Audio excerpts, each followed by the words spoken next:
voici dans la présence du Seigneur, ce dernier vendredi du mois de janvier 2021. Je pense que nous sommes aujourd'hui le 29 janvier, c'est la dernière classe de ce mois. Nous voulons sincèrement dire merci au Seigneur qui a permis, qui nous a gardés, que nous puissions tenir le coup jusqu'à la date d'aujourd'hui. Je suis reconnaissant au Saint-Esprit qui nous a inspirés pendant le mois de janvier. Je suis reconnaissant à l'équipe technique qui travaille sur les différentes vidéos, sur les différentes émissions. Je suis reconnaissant à l'équipe pastorale et je suis reconnaissant à tous ceux-là qui nous encouragent de loin ou de près. Que Dieu vous bénisse. Je vais vous anticipativement vous souhaiter un très bon mois de février. Donc, pour ceux de la communauté des Rochers, nous sommes en train de jeûner. Rendez-vous demain à la prière matinale. Nous avons notre rencontre matinale à partir de 6h30.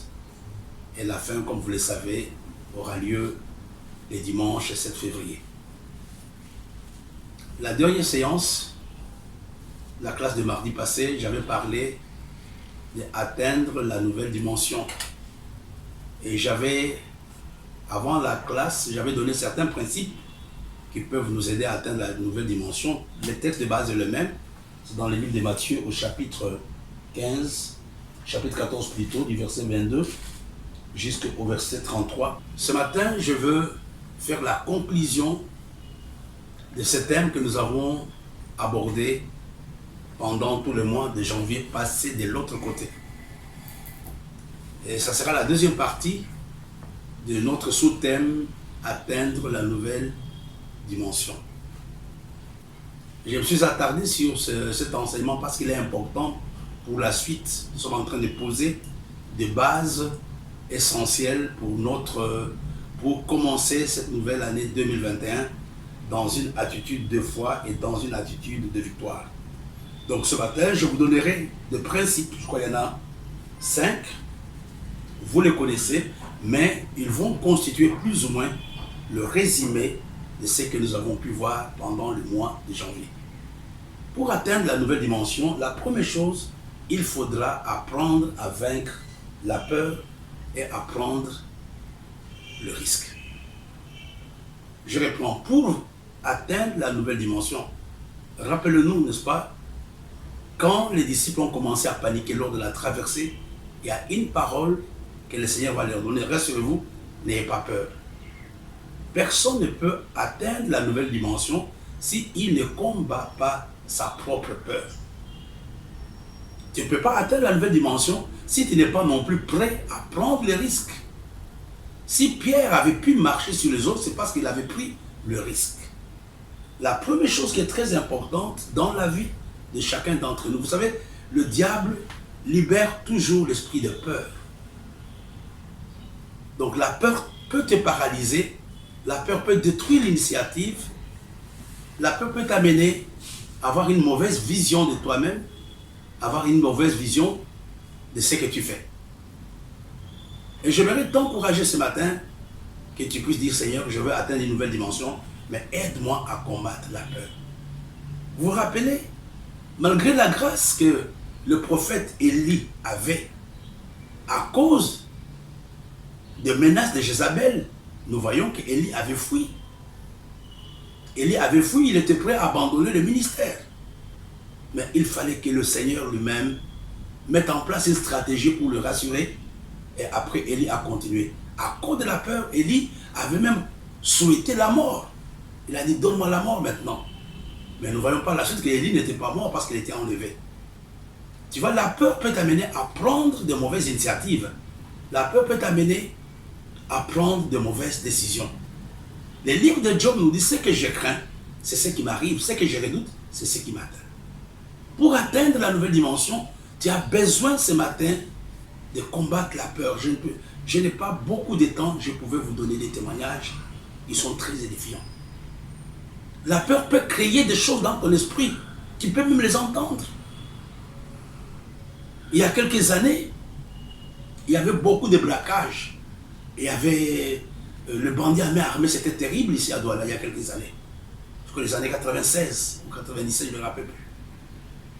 Et le soir, j'avais causé avec un frère qui est dans la gloire de Dieu aujourd'hui. Je crois jusqu'à 20h, on avait parlé. Et puis quand il partait, il me dit, mais j'espère que demain nous allons voir si les bandits ne nous tuent pas la nuit. Il m'a dit, ok. Et je suis resté seul. Mais dans la nuit, je vous dis, à cause de la peur, j'avais entendu les bruits des balles. Le bal, j'habite à côté des stations d'essence. J'entendais des gens qui criaient, et j'ai quitté ma chambre, j'ai quitté la chambre et je suis parti me cacher dans la toilette. Et je prie du Seigneur, en tout cas, je voudrais que tu m'aides. À l'époque, j'étais juste à côté de l'église. Mais le matin, on avait la pré-matinale à 6 heures. Les gens ont sonné, j'ai dit, mais qu'est-ce qui se passe? Et ma voisine est entrée la première. Je lui ai dit, mais est-ce que la nuit, qu'est-ce qui s'est passé? Il me dit, mais rien du tout. Je lui ai dit, mais tu n'as pas entendu de balles? Il a dit, non, non, non, non, non. Je n'ai pas entendu de balles, il n'y a rien du tout, il n'y a rien du tout. Je lui ai dit, mais ce n'est pas possible. Et j'ai demandé à la station d'essence, il m'a dit, non, même à la station d'essence, il n'y a rien, tout est normal.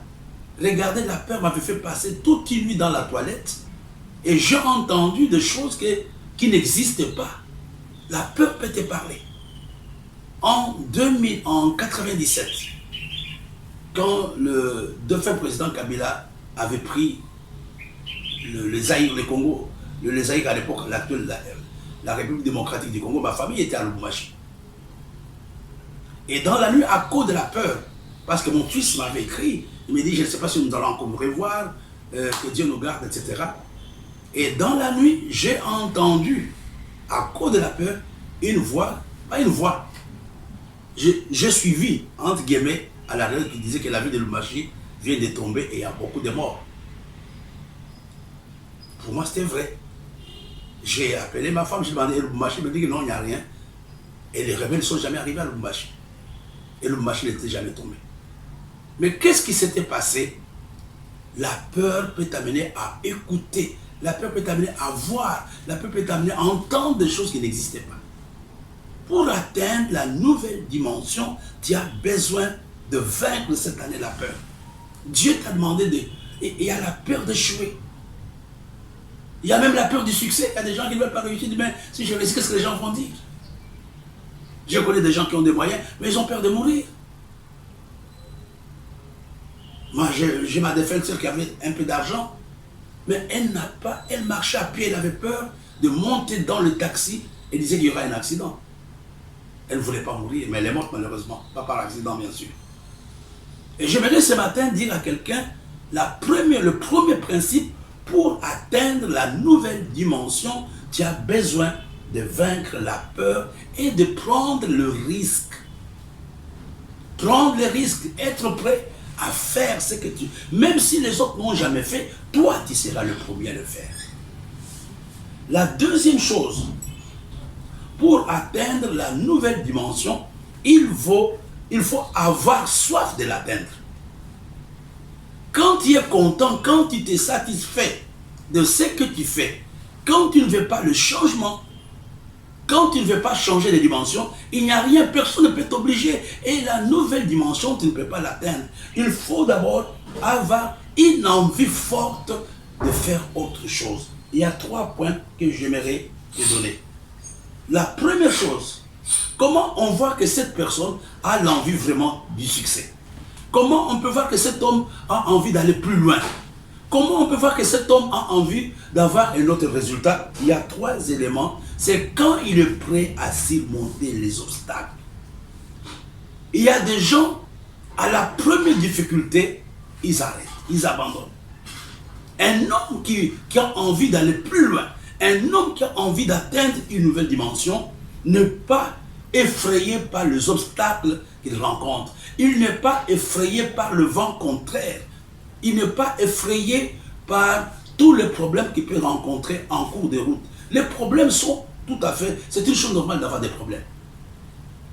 Mais tu comprends que si aujourd'hui, à cause de la difficulté, tu veux arrêter le ministère, à cause de la difficulté, tu veux divorcer, à cause de la difficulté, tu veux changer de vie, tu ne peux pas atteindre la nouvelle dimension. Un homme qui a envie réellement d'atteindre la nouvelle dimension, nous le voyons par sa capacité de surmonter les obstacles, de surmonter les difficultés. Et la deuxième chose qui montre que cet homme a envie d'atteindre la nouvelle dimension, c'est sa capacité de consentir, sa capacité à consentir le sacrifice. Tu vois, avec Dieu ou même dans la vie courante, il faut être prêt à consentir des sacrifices. Donc tu vois, tu ne peux pas aujourd'hui dire que je veux autre chose si tu ne payes pas le prix du sacrifice. Quand je parle de sacrifice, c'est un mot qui englobe beaucoup d'éléments. Tu dois peut-être sacrifier ta dignité, sacrifier tes relations, sacrifier ton argent, sacrifier ceci. Il faut que quelque chose soit sacrifié pour atteindre une nouvelle dimension. Sans sacrifice, quand tu ne sacrifies pas ton temps, il y a des moments où tu dois dormir tard parce que tu dois apprendre. Tu dois dormir tard parce que tu as envie de monter une vidéo. Tu dois dormir tard parce que tu es en train de préparer un diplôme. Sans sacrifice, il n'y a pas changement de position. Il n'y a pas changement de statut. Un homme, donc nous voyons que cet homme a soif de réussir, a soif de changer de dimension, a soif d'atteindre un autre résultat, premièrement par sa capacité de surmonter les obstacles. Et la deuxième chose, c'est quand il est prêt à consentir des sacrifices. La vie ne donne rien, mes bien-aimés. Cette vie ne nous donne rien gratuitement, il faut nous battre. Il y a des endroits où tu dois te sacrifier. Tu ne peux pas aimer le plaisir et en même temps être un homme d'affaires. Il y a des choses que tu dois te sacrifier. Tu veux que tes enfants fassent de bonnes études, tu dois te sacrifier. Peut-être tu n'auras pas la même vie que les autres. Tu n'auras pas le même temps que les autres. Pourquoi? Parce que tu as un objectif à atteindre. Parce que tu veux une autre dimension. La troisième chose qui montre que cet homme veut atteindre une nouvelle dimension, c'est quand il ne se détourne pas de son objectif. Je voudrais ce matin que tu comprennes que dans la plupart des cas, nous paniquons. Dans la plupart des cas, nous changeons. Dans la plupart des cas, nous nous décourageons parce que nos yeux ne sont pas fixés sur l'objectif. J'aimerais ce matin t'aider à avoir un objectif. Même si le vent souffle, ton objectif, ce n'est pas regarder au vent. Ton objectif n'est pas de regarder au fantôme. Ton objectif, c'est d'atteindre l'autre côté. Il y a quelques années, j'avais eu la grâce de faire un voyage touristique à Sao Tomé. C'était une de mes filles qui travaillait à Ewabora, ex-Ewabora, qui avait permis que je voyage. C'était un vol inaugural. Je quittais Douala, Lagos, c'était Sao Tomé. Et Sao Tomé, c'était l'ensemble des petites îles. Et l'hôtel dans lequel nous étions logés était un grand hôtel 5 étoiles, mais il fallait atteindre l'hôtel en passant par l'océan. Il y avait l'aéroport, on a pris le bus et on nous a mis dans les bateaux. Mais c'était, je dis que ce n'est pas un petit lac, l'océan. Et beaucoup de gens n'avaient jamais vu la mer. Il y a des gens qui venaient de Kinshasa, des gens qui venaient de Lagos, de peu partout. L'avion était plein. Et lors de la traversée, les gens vomissaient, les gens pleuraient, les gens criaient. Et nous sommes arrivés, c'était peut-être une petite traversée de 5 à 10 minutes, je pense.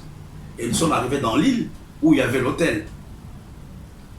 Alors nous sommes endormis, on a mangé, etc. Le lendemain matin, quand on pensait qu'on allait avoir la traversée, les gens étaient malades. Je vous dis que c'était en plein océan, c'était une petite île. C'était en plein océan Sao Tomé. Et on avait un jeune commandant qui est monté. Il nous a dit, est-ce que qui veut voyager? Tout le monde a dit, je vais voyager. Qui veut voyager en sécurité? Il a dit, bon, il a pris un petit bâton rouge. Il a dit, écoutez, je vais vous montrer, j'ai ici quelque chose qui peut vous aider pendant cette traversée. Il a présenté, il s'est mis sur le pont du bateau. Il a dit, ne regardez ni à gauche ni à droite. Et les gens sont sortis de leur cabine et ils sont montés sur le pont. Ils ont regardé les matelots qui avaient le petit bâton rouge. Les gens regardaient. Il a dit, mais écoutez, ne regardez ni à gauche ni à droite. Ici, il y a quelque chose qui peut vous aider. Nous, on ne comprenait pas. Il a dit, écoutez, faites attention. Nous allons démarrer. Mais ne regardez ni à gauche ni à droite. Et les gens, tout le monde, les gens se serraient, les gens se bousculaient pour regarder au bâton rouge. Et quelques temps après, il a dit nous venons d'arriver. Mais les gens étaient surpris que nous étions arrivés à destination. Il fallait quitter le bateau. Pourquoi je donne ce témoignage? C'est pour nous dire que dans la plupart des cas, nous nous noyons, c'est parce que nous regardons aux circonstances autour de nous. Nous regardons au vent, nous regardons à la tempête. Mais cette année qui commence, j'aimerais t'encourager à avoir les yeux fixés sur l'objectif. Quand tu as les yeux fixés sur l'objectif, il y aura des gens qui vont te critiquer. Il y a des gens qui ne seront jamais d'accord avec toi. Il y a des gens qui ne vont pas t'applaudir. Mais toi, ton objectif, c'est de passer de l'autre côté. Je parle à un homme de Dieu. Je parle à un frère. Je parle à une femme. Ton objectif, ce n'est pas ce que la belle famille dit. Toi, tu es dans le mariage. Regarde à ton mari. C'est lui que tu as aimé. Même si ta belle-mère ne t'aime pas, même si tes beaux-frères ne t'acceptent pas, il y a un objectif, regarde à ton objectif. Ne regarde pas aux humeurs de gens. Ne regarde pas à l'attitude. Quand je prêche, je vous dis, ça fait quand même plusieurs années que je prêche, je ne regarde pas toute la foule. Je regarde les gens qui m'encouragent. Les autres, je ne les vois pas. Même si j'ai les yeux fixés vers eux, je ne les regarde pas. Il y a toutes les humeurs. Pourquoi? J'ai un objectif, transmettre le message que Dieu m'a donné. Le troisième principe, avant de terminer cette classe, c'est avoir soif d'entreprendre des nouvelles choses. Je voudrais ce matin, là où tu te trouves, Pierre a eu soif. Il a dit à Jésus, écoutez, je n'ai jamais marché sur les eaux, mais ordonne que je vienne vers toi. Jésus lui a dit, écoute, viens. Combien de gens ne font aucun effort?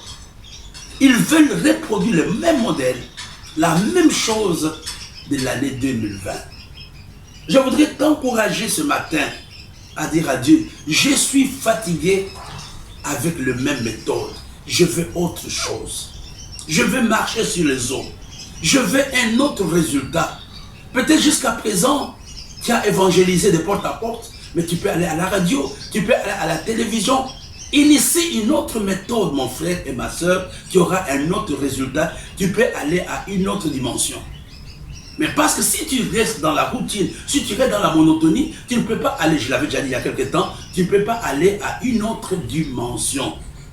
Je voudrais ce matin que tu te dises là où tu te trouves, que tu dises à Dieu, Seigneur, inspire-moi l'esprit d'initiative, l'esprit de créativité. Je veux avoir un autre résultat, je veux aller à une autre dimension. C'est ma prière pour toi. C'est ma prière pour moi-même, Seigneur. Regarde, ma façon de faire n'a pas changé, mais j'aimerais aujourd'hui que tu me fasses la grâce de faire autre chose, de penser à autre chose, d'avoir de nouvelles relations. Je ne sais pas si tu me suis ce matin. Avoir soif d'entreprendre de nouvelles choses. Cela nécessite l'esprit d'initiative. Cela nécessite l'esprit de créativité. Le Saint-Esprit peut te communiquer ce matin l'esprit d'initiative. Mets-toi devant Dieu pour cette année 2021. Seigneur, comment veux-tu que je fasse? Qu'est-ce que tu veux que je fasse?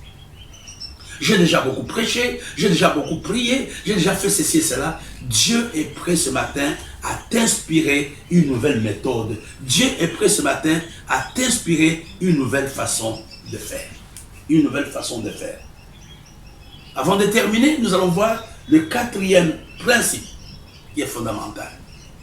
Comment je peux atteindre la nouvelle dimension? Il y a Pierre qui a pu faire une nouvelle dimension lors de la traversée. C'est savoir saisir les opportunités. Vous savez, le gros problème que nous avons, chaque jour nous sommes en face des opportunités, mais nous n'arrivons pas à les saisir. L'opportunité, c'est peut-être cette personne que tu vas rencontrer, c'est cet événement qui arrive. Moi, je ne pensais pas qu'un jour, j'allais commencer à faire les émissions à la télévision, à la radio ou sur le Facebook. Non. C'est pendant le Covid-19, pendant le confinement, qu'il y a eu cette opportunité de commencer le programme dans lequel nous sommes. Quand tu ne peux pas discerner une nouvelle opportunité, tu ne peux pas aller à une nouvelle dimension. Être capable de saisir une opportunité. Nous connaissons le cas de Rebecca. Rebecca avait saisi l'opportunité de donner à boire au chameau d'Éliézer. C'était une opportunité. À cause de cette opportunité, Rebecca a changé les statuts. Elle qui était célibataire, elle qui n'avait pas de mari, elle a eu une opportunité. La vie est un ensemble d'opportunités et Dieu veut cette année que tu puisses apprendre la loi des opportunités.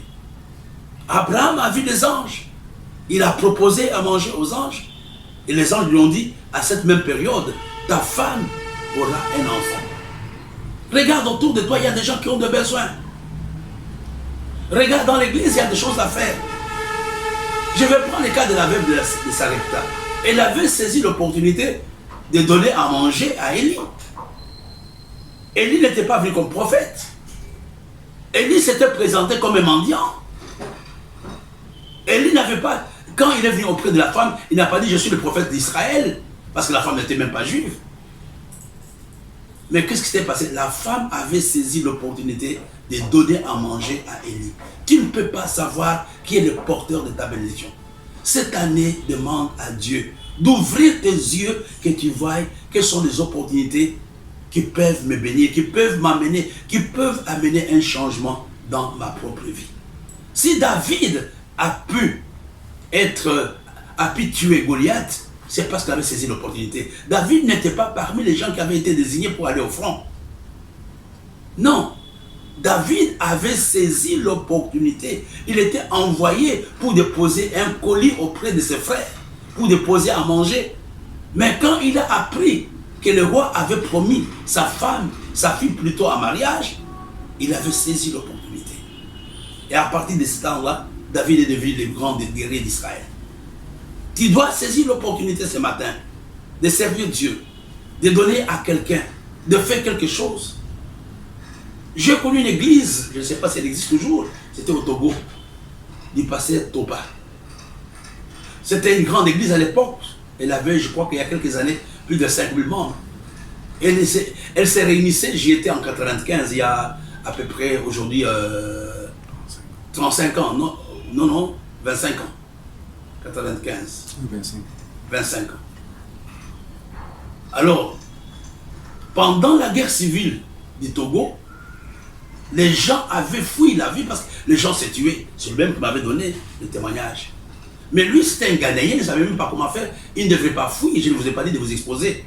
Mais qu'est-ce qu'il avait fait? Il a ouvert l'église.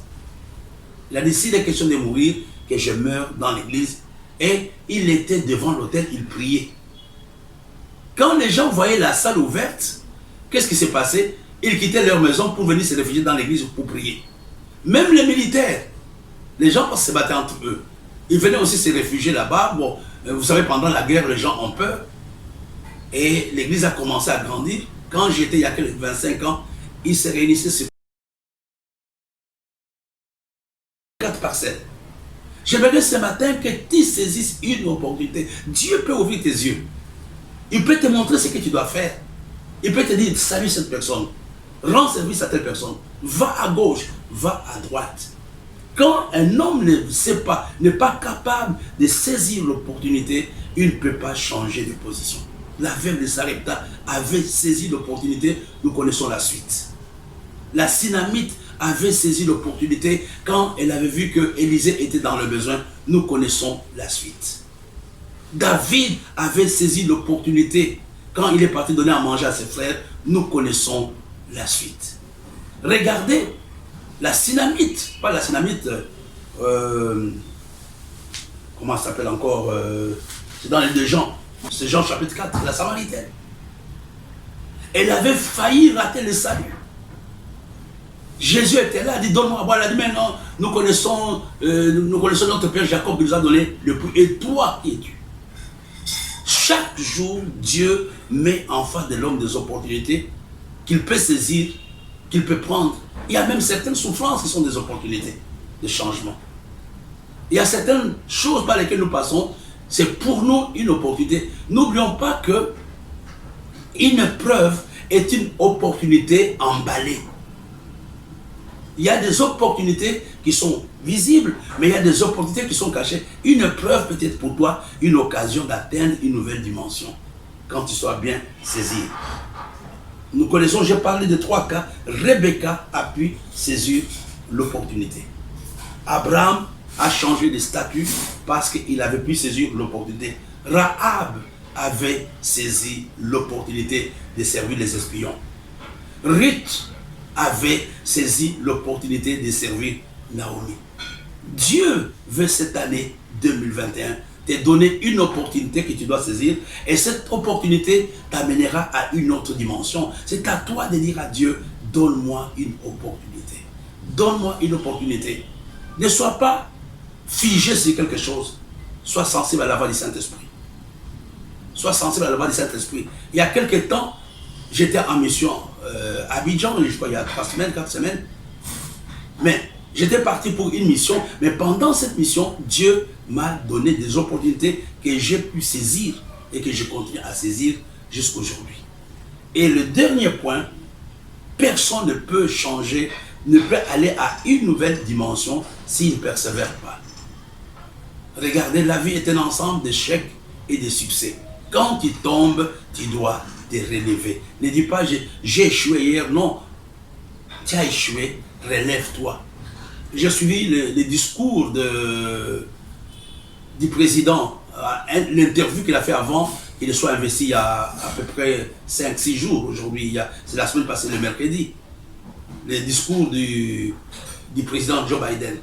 Il parlait de paroles de son père et qui m'ont marqué. Il a dit, mon père m'avait dit, je suis en train de paraphraser ce qu'il a dit dans l'interview, mon père m'avait dit, ne juge pas quelqu'un par combien de fois il est tombé, mais juge quelqu'un par sa rapidité de se relever quand il tombe. C'est une parole très forte. Ne juge pas quelqu'un combien de fois il a échoué, mais juge-le par la rapidité, par la grâce qu'il a de se relever quand il a échoué, quand il est tombé. Je m'adresse à toi pour cette année 2021. Je te souhaite une très bonne année. Mais respecte le principe que je suis en train de te donner. Dieu veut que tu atteignes une autre dimension en 2021. Et ça, c'est un mot d'ordre pour chacun d'entre nous. Mais il y a des petites choses que nous devons faire. C'était la base de mon enseignement de ce matin. La première chose, nous devons vaincre la peur et prendre le risque. La deuxième, nous devons avoir envie de changer de statut, changer de position. Premièrement, en surmontant les obstacles. Deuxièmement, en étant prêt pour consentir des sacrifices. Et troisièmement, à ne pas nous détourner de nos objectifs. Et là, le troisième principe, j'ai parlé d'avoir soif d'entreprendre de nouvelles choses. Cela nécessite l'esprit d'initiative et l'esprit de créativité. Le quatrième point, je me suis attardé sur saisir les opportunités, savoir saisir les opportunités. Et j'ai conclu le message de ce matin avec la persévérance. Il n'y a pas une nouvelle dimension sans la persévérance. C'est la fin de cette classe de ce matin. C'est aussi la fin de la classe du mois de janvier. Je voudrais anticipativement vous souhaiter un très bon mois de février. Demain nous serons par la grâce de Dieu à Yaoundé. Et je vous invite à venir à notre classe le mardi de la semaine prochaine. Le mardi, je crois que ce sera le mardi 2 février. Ça sera le premier mardi du mois de février. Ça sera une classe spéciale, une classe extraordinaire. Je prie que Dieu nous donne un message puissant pour le lancement du mois de février. Ayez une bonne journée et un très bon week-end. Amen. Jesus, you love me too much, oh, too much, oh, too much, oh, excess love, oh.